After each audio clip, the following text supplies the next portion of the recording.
You are Locked On Kentucky, your daily podcast on the Kentucky Wildcats, part of the Locked On Podcast Network, your team every day. All right, what's going on, Big Blue Nation? Welcome on in to Locked On Kentucky, your daily Kentucky Wildcats podcast. I'm your host, Lance Dawe, writer for Sports Illustrated for various SEC-related things. But on this podcast specifically, we take a dive into all things Kentucky athletics. On today's episode of Locked On Kentucky, got a couple of interesting questions we're going to dive into. Guard play for the 2022-23 season. Will it be better or worse for the Kentucky Wildcats? And then also something interesting that I saw over on the Rupp Rafters message board, a question somebody asked: what are the odds that Coach Cal and Kentucky make it back to the national championship or the Final Four? We're also going to talk about some interesting transfers that have hit the market and Kentucky may be interested in. Thank you so much for making Locked On Kentucky your first listen every single day. Want to remind everybody that we are free and available on all platforms. Let's go ahead and get into it. Guard play for the 2022-23 season. Is it going to be better or is it going to be worse for the Kentucky Wildcats? Well, let's look at the three different guys that will be playing in the backcourt definitively next season. Well, actually, this first guy, we don't know necessarily what Sahvir Wheeler is going to do. Is he going to go play overseas? Is he going to enter the NBA draft just to test the waters? Is he going to return? We don't know yet. We also don't know what Ty Washington's going to do, but I'm excluding him from this list because I believe Ty is going to enter the NBA draft. If he doesn't, I'll be shocked. And that'll be a whole episode to tackle the situation surrounding that. But Sahvir Wheeler, an undersized distributor, averaged over 10 points a game for the Wildcats this past season, 3.6 rebounds per game, and then 6.9 assists per contest as well. He should be the leader of this squad heading into this season, but you look around on the message boards if you choose to do that, and a lot of people seem disgruntled with Sahvir Wheeler, particularly because he can't shoot the basketball. And I'm not one to argue with that. I mean, you look at his form, it's not the best. You look at his percentages, not the best. But what I will say Wheeler does, he does an excellent job of pushing the pace in transition, and he does an excellent job of distributing the basketball. At least I think he does, and I think 6.9 assists per game would reflect that. But I can understand the frustration by some people to say that he's not necessarily the best guard in the country. He's not the best point guard in the country. And some people have said it's not the guard that Kentucky wants starting or primarily handling the ball. I mean, all things considered, if he's scoring 10 a game himself and he's averaging almost 7 assists, I would say that those are decent numbers. And had Kentucky had a couple of different areas, a couple of different players step up, I think that people would not be complaining about Wheeler as much and what he's done for the team. So whenever you look at this as a whole and ask the question, will the guard play be better or worse, I would assume that Sahvir Wheeler will only statistically get better marginally. I think it's going to be a slim improvement, but his numbers from last season weren't absolutely terrible. I was impressed with some of the things that Wheeler did on the court. Obviously, his shooting could improve, but I'm not as disenchanted with Sahvir Wheeler or the idea of him leading the Wildcats this next season as some people might be. Cason Wallace, a combo guard, a freshman, 5-star kid. He's projected to be a first-round pick. He's an elite defender, according to scouting reports. 19.4 points per game, 8.5 rebounds per game, and 4.3 assists per game. As a junior in high school, very, very talented kid.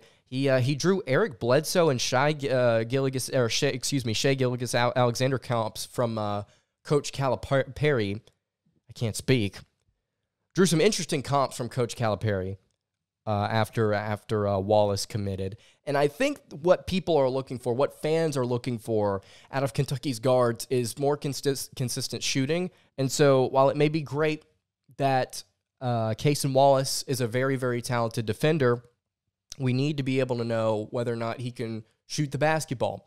Because quite frankly, I think that's what held Kentucky back in a lot of their games this season, especially down the stretch. So Cason Wallace is an interesting prospect. Does he make this unit better? I think so. I'm going to need to see him score at Kentucky. I'm going to need to see him first. But right now, my assumption is yes. He can help this backcourt. Guard play for the 2022-23 season, I think it's going to get better with this guy on the court, CJ Fredrick. Transfer from Iowa, did not play all this past season, had an injury, had to have surgery, and was not available to play. Averaged 7.5 points per game during his last season at Iowa, 1.9 rebounds per game, and 2.8 assists per contest. His season prior to that, he got like 4.5 more minutes and was averaging over 10 points a game. And then the most interesting thing about Fredrick is that he is an elite shooter. Shoots 47.6% from three, and Kentucky really, really needs somebody like that on their roster. Kellen Grady obviously was that guy this past season. Could not get it done as the season winded down. I'm expecting big things out of CJ Fredrick, at least from a consistency standpoint. Maybe not the gaudiest of numbers, but I want to see him out there contribute consistently, and I believe that he will. And those are the three guys that you're looking at in this backcourt. And so immediately you realize something is like, well, that's incredibly thin. Kentucky has to get a guy in the transfer portal. They've got to be looking at some different guys. And we're going to talk about a couple in just a second, but Kentucky really, really needs to go out and get a guard that knows how to shoot the basketball. And obviously, you want him to be able to do more things like distribute a little bit. Obviously, you want him to be able to handle the ball, not just shoot it, but handle it, be able to drive a little bit. And then you want to be able to play a little bit of defense. But overall, I think the most important thing for Kentucky is getting a kid in the transfer portal that can shoot. We're going to talk about a couple of transfer kids, both from the same school. Now, will Kentucky land either of these guys? I don't know, but I think that it's interesting to talk about them still. Going to talk about these two transfer portal kids in just a second, but before we do that, I want to tell you guys about our friends at Stat Hero. Obviously, all of us here love March Madness. I really love putting together brackets. It's been a while since I've actually won any money or actually went deep with a bracket, and this year's is a prime example. This year, though, I've hedged my bets with Stat Hero's NCAA Single Game Pick'em Contest. Stat Hero's NCAA Single Game Pick'ems pits the star players against each other in an amazing hybrid between fantasy and sports gambling. You can start focusing on the players you know best with a gameplay that does not rely on big spreads, long odds, or funky props. Stat Hero is the easiest and fastest way to get your sports action fix, and you can sign up for free right now at stathero.com/lockedon and use promo code LOCKEDON for a 100% deposit match. That's stathero.com/lockedon using promo code LOCKEDON for a 100% deposit match. Terms and conditions apply. Today's episode of Locked On Kentucky is also brought to you by Built Bar. Have you tried Built Bar's new thing they've got out called Puffs? If you haven't, you're missing out on one of the Built Bar's best tasting bars that they've put out. Puffs are the first ever protein-infused marshmallow. They're absolutely delicious. It's not just a protein bar, and they're covered in 100% real chocolate, and they're also good for you. All Built Bars are also covered in 100% real chocolate, including Puffs, like I just said, and they've got so many different flavors to choose from, like mint brownie, coconut almond, salted caramel, dark chocolate is another one, white chocolate cookies and cream. They're all absolutely phenomenal. White chocolate cookies and cream and salted caramel, personal favorites of mine. All of them are delicious, and new flavors are coming out all the time. If Built thinks a flavor might be good, they will make it. It will be delicious, and it will also be good for you. Go to Built.com right now, and you can use promo code LOCKED15 to get 15% off your order. Use promo code LOCKED15 for 15% off at Built.com. All right, moving along here on the Wednesday edition of Locked On Kentucky. Lance Dawe here with you. Thank you so much for making Locked On Kentucky your first listen every single day. Again, want to remind everybody that we are free and available on all platforms. 2 transfers in the portal right now, both from Murray State. The Racers have had a lot of guys enter the transfer portal after their head coach left for LSU to replace Will Wade. I'm going to look at 2 here because 2 are of particular interest to me. KJ Williams, a 6'10" big man for the Murray State Racers, was their leading scorer, averaged 18 points and 8.4 rebounds per game during this last season. The Racers won the Ohio Valley Conference behind him and then advanced to the second round of the 2022 NCAA tournament. Obviously lost to St. Peter's, just like Kentucky did. All my homies know is pain. The forwards entry comes 1 week after Murray State head coach Matt McMahon. I'm an idiot. Left the program to become the head coach at LSU, replacing Will Way, like I mentioned earlier. And this is something that an article noted. It's not immediately clear who is in the running to land Williams as he gets set for a shift in scenery for his 5th season at the NCAA level. He also said on his Instagram that he's testing the NBA waters before he does anything else. So I don't think that we're going to know the different type of programs that have reached out to KJ for quite some time. But he's definitely somebody that I think should be on Kentucky's radar, considering they're going to need a big man to replace Oscar Tshiebwe, who is the National Player of the Year. Probably talk about that in depth tomorrow. But I think KJ Williams is definitely somebody that the Wildcats need to pursue. Obviously a scorer, a rebounder, very, very talented, was on a team that went 31-3. I think that he's somebody that the Wildcats really need to look at if he does not elect to enter the NBA draft. And then the other transfer from Murray State, Justice Hill, also known as Juice Hill, is a 6-foot, 170-pound guard, a little bit on the lighter side, but he is a solid shooter, shot over 35% from three for the Racers this past season. And let me tell you, there are a lot of schools on this kid's radar already. He's already heard from LSU, Florida, Vanderbilt, Oklahoma State, Ole Miss, USC, Purdue, San Francisco, Minnesota, BYU, and Nevada. I've reached out to him myself to see if I can get some information on some of the other schools maybe that he's looked at. He's looked at Kentucky.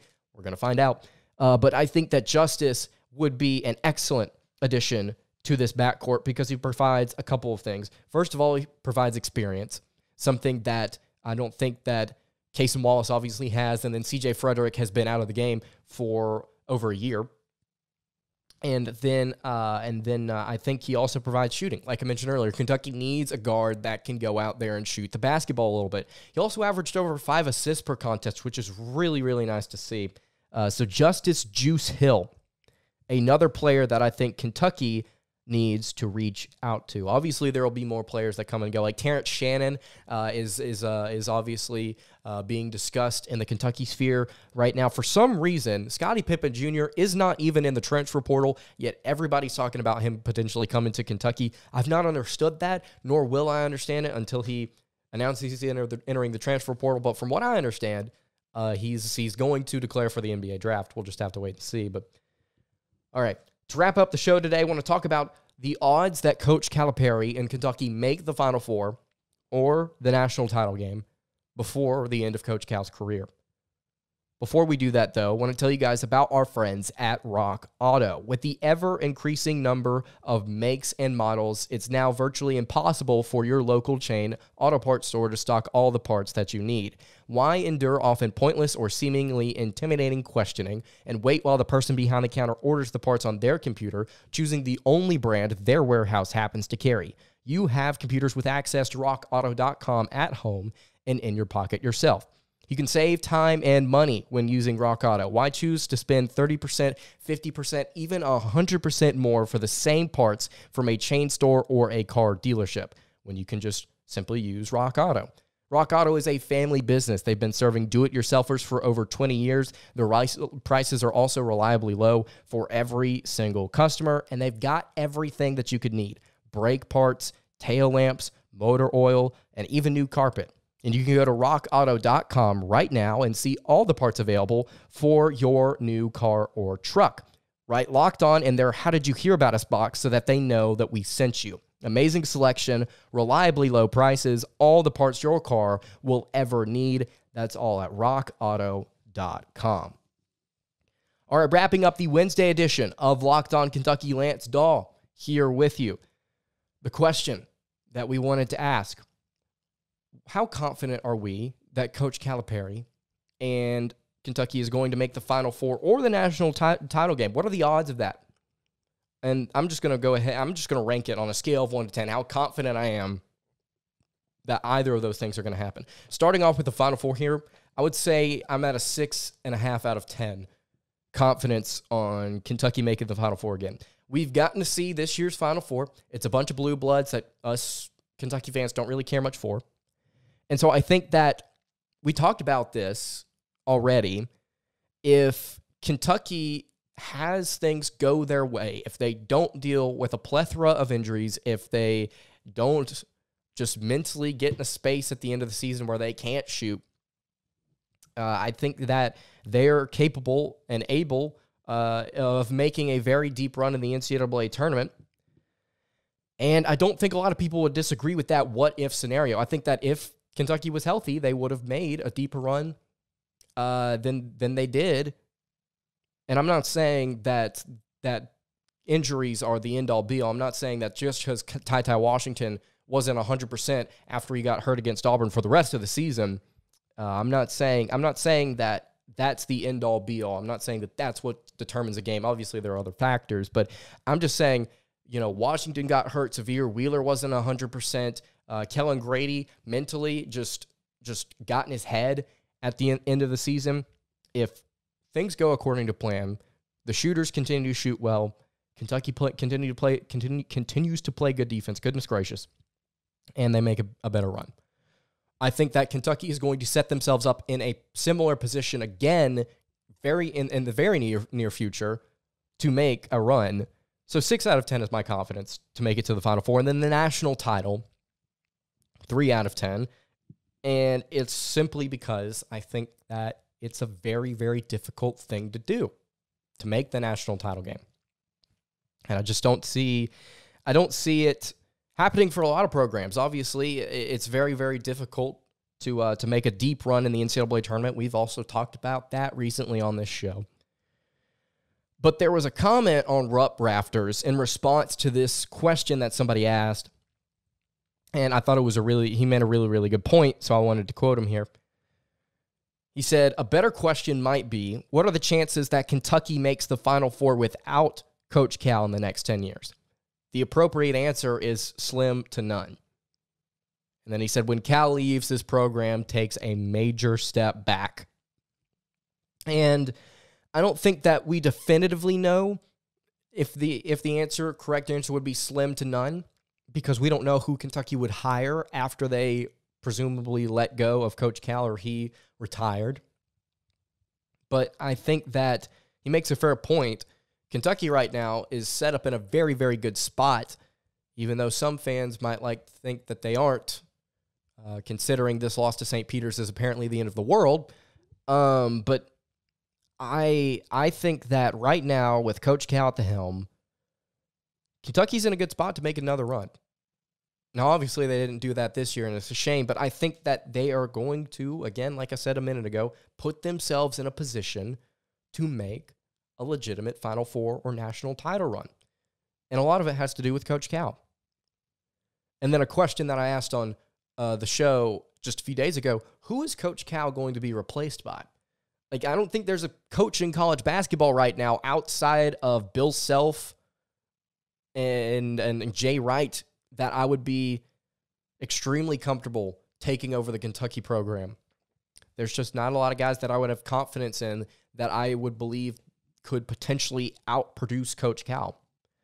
So Final Four, I've got a 6.5 out of 10 confidence there, and then national title, I've got a 3 out of 10 confidence there. But I don't think that there's a lot of coaches out there that could give me more confidence.